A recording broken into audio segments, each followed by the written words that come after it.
Welcome, everyone. This is Blackbird Writers Presents interviews with mystery and thriller authors. And today I have Saralyn Richard joining us to talk about her book, A Palette for Murder. Welcome, Saralyn.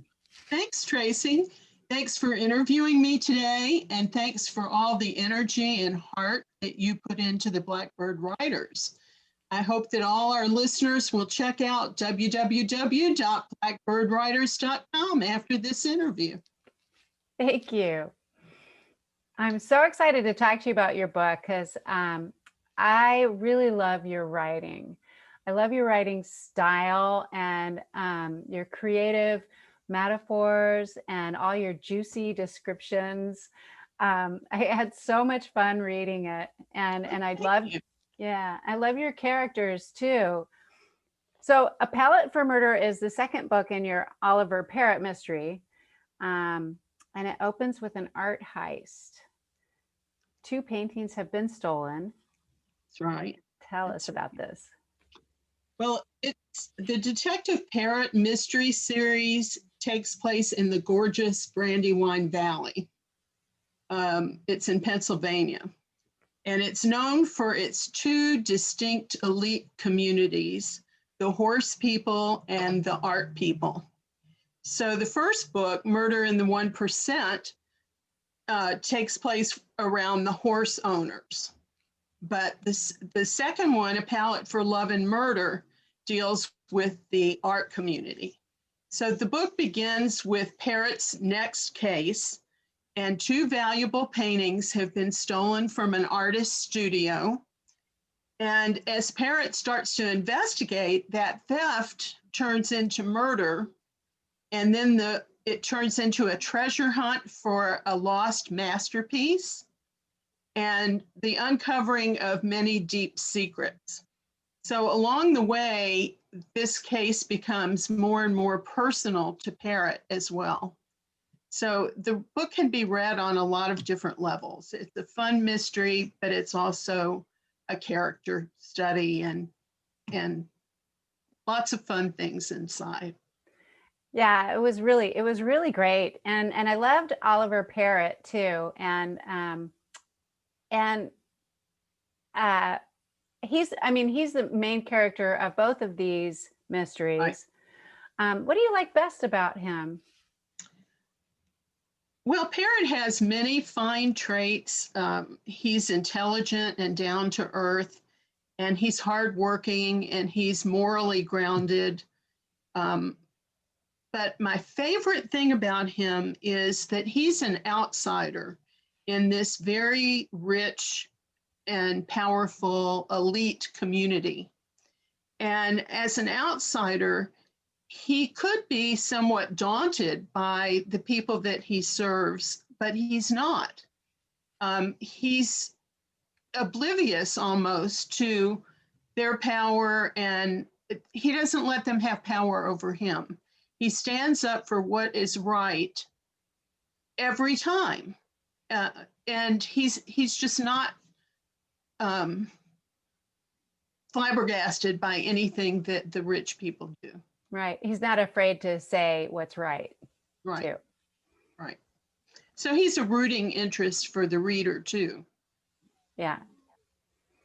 Yeah. And then he's got a relationship too. He and his wife are both very interesting. She has a backstory as well. Mm-hmm. Well, in Murder in the 1%, they aren't married yet. Mm-hmm. And they get married in between the 2 books. So when A Palette for Love and Murder begins, they are just back from their honeymoon. And like any relationship, it's not going to be perfect all the time. So they have their struggles and they have their strengths as a couple. Mm-hmm. And in a way, they're kind of a modern day Nick and Nora. As they go through this mystery together, there are places where the plots intertwine. Right. So Tanya plays a big part in this book.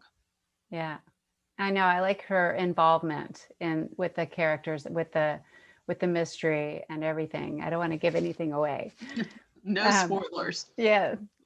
Um, but the book's theme with all of the artists circles around the Brandywine Valley, like you said. Tell me, how much research did you have to put into this for the book, for learning about art and that whole scene? Well, I have a real strong interest in fine art.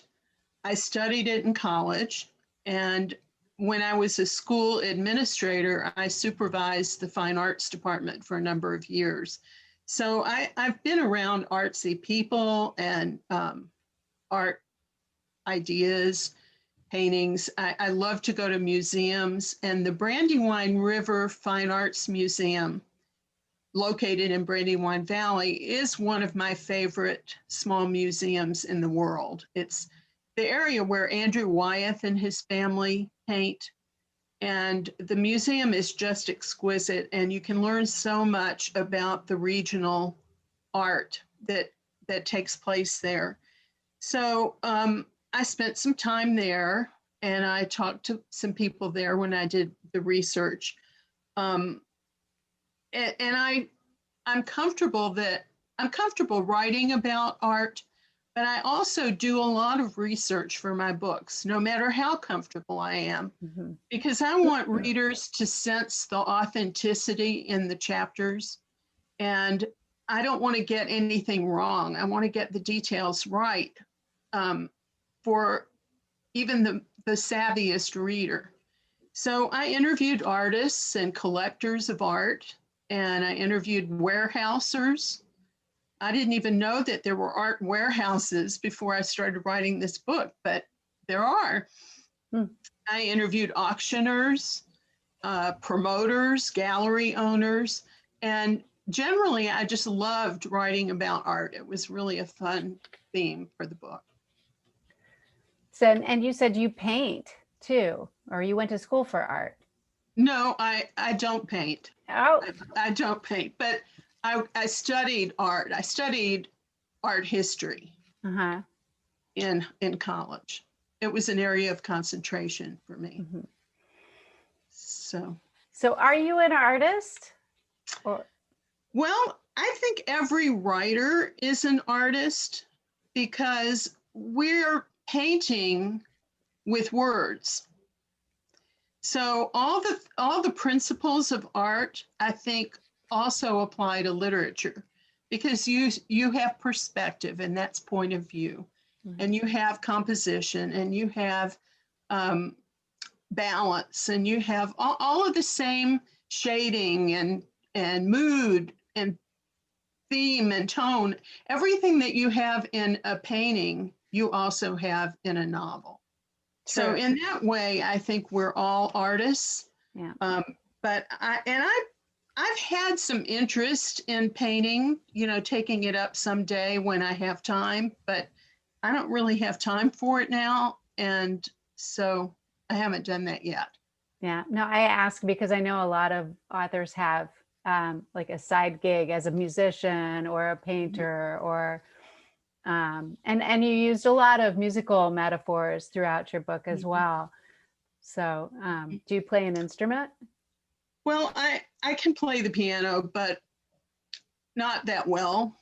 And I wouldn't call myself a musician, but I think the same thing applies about music to literature, because when you're working with words, you're working with syntax, and you're working with sound, and you're working with sound figures of speech like alliteration and onomatopoeia. Those kinds of tools that an author has makes the writing flow. It has to do with the flow of the author of the chapter.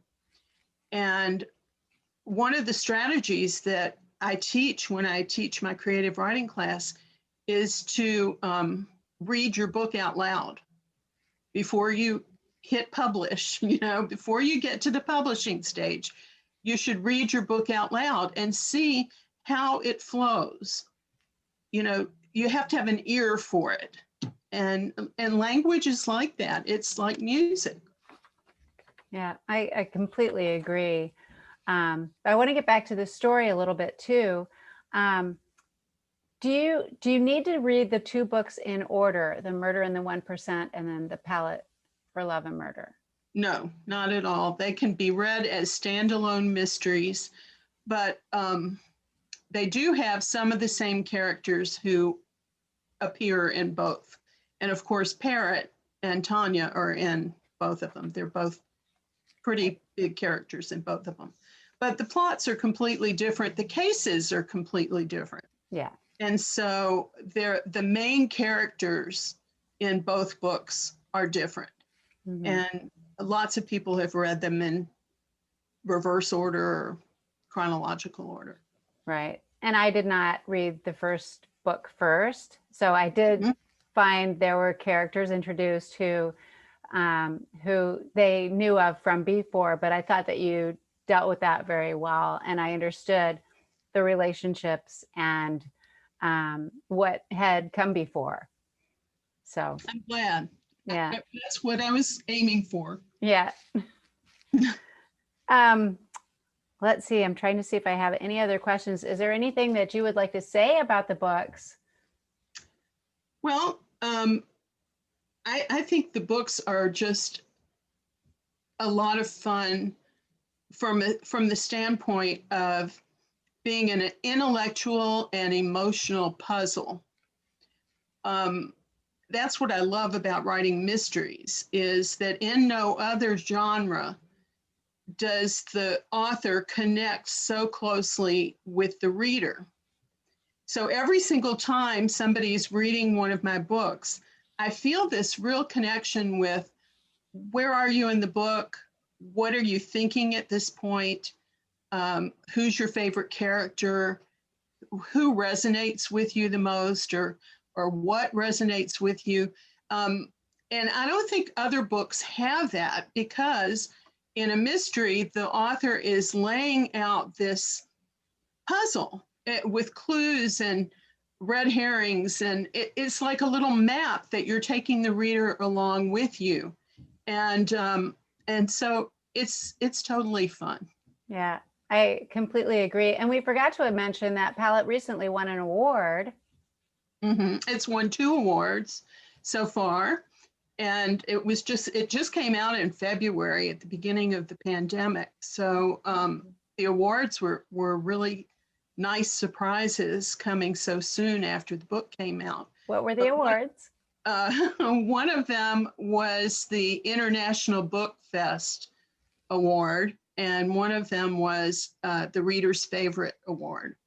So wonderful. Yeah.